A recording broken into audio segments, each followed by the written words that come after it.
guys, long time no see. So, I have a new room already. Kasi nagpagawa na kami ng taas. That's why. Cause, yeah.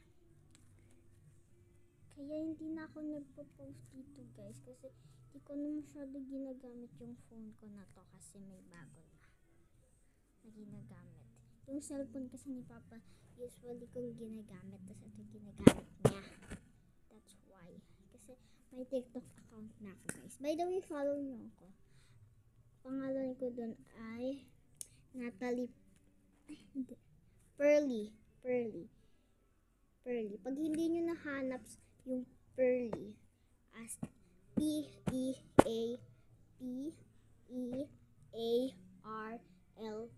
Yun. Pearly. Tapos pag hindi nyo nahanap, search nyo Natalie Pearl. Pero pag Pearly kasi, usually lumalabas talaga yung account ko. So, lalabas yun. Ito pala yung Earth Ray clay ko guys. Super soft. Lagyan ko kasing tubig eh.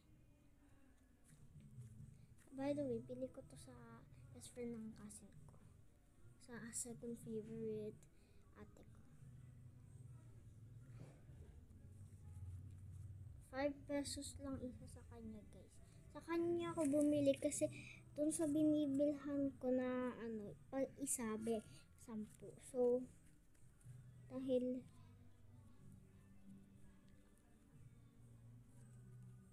5 piso lang yung isa neto dun kay Jaja. Dun ako bumibili.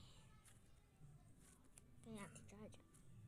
Ate Jaja yun kasi 10 years old na siya guys. Mas matanda siya sa akin ng like 1 year.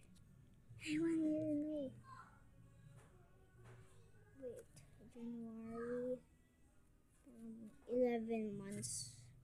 Yeah, 11 months. Bye guys.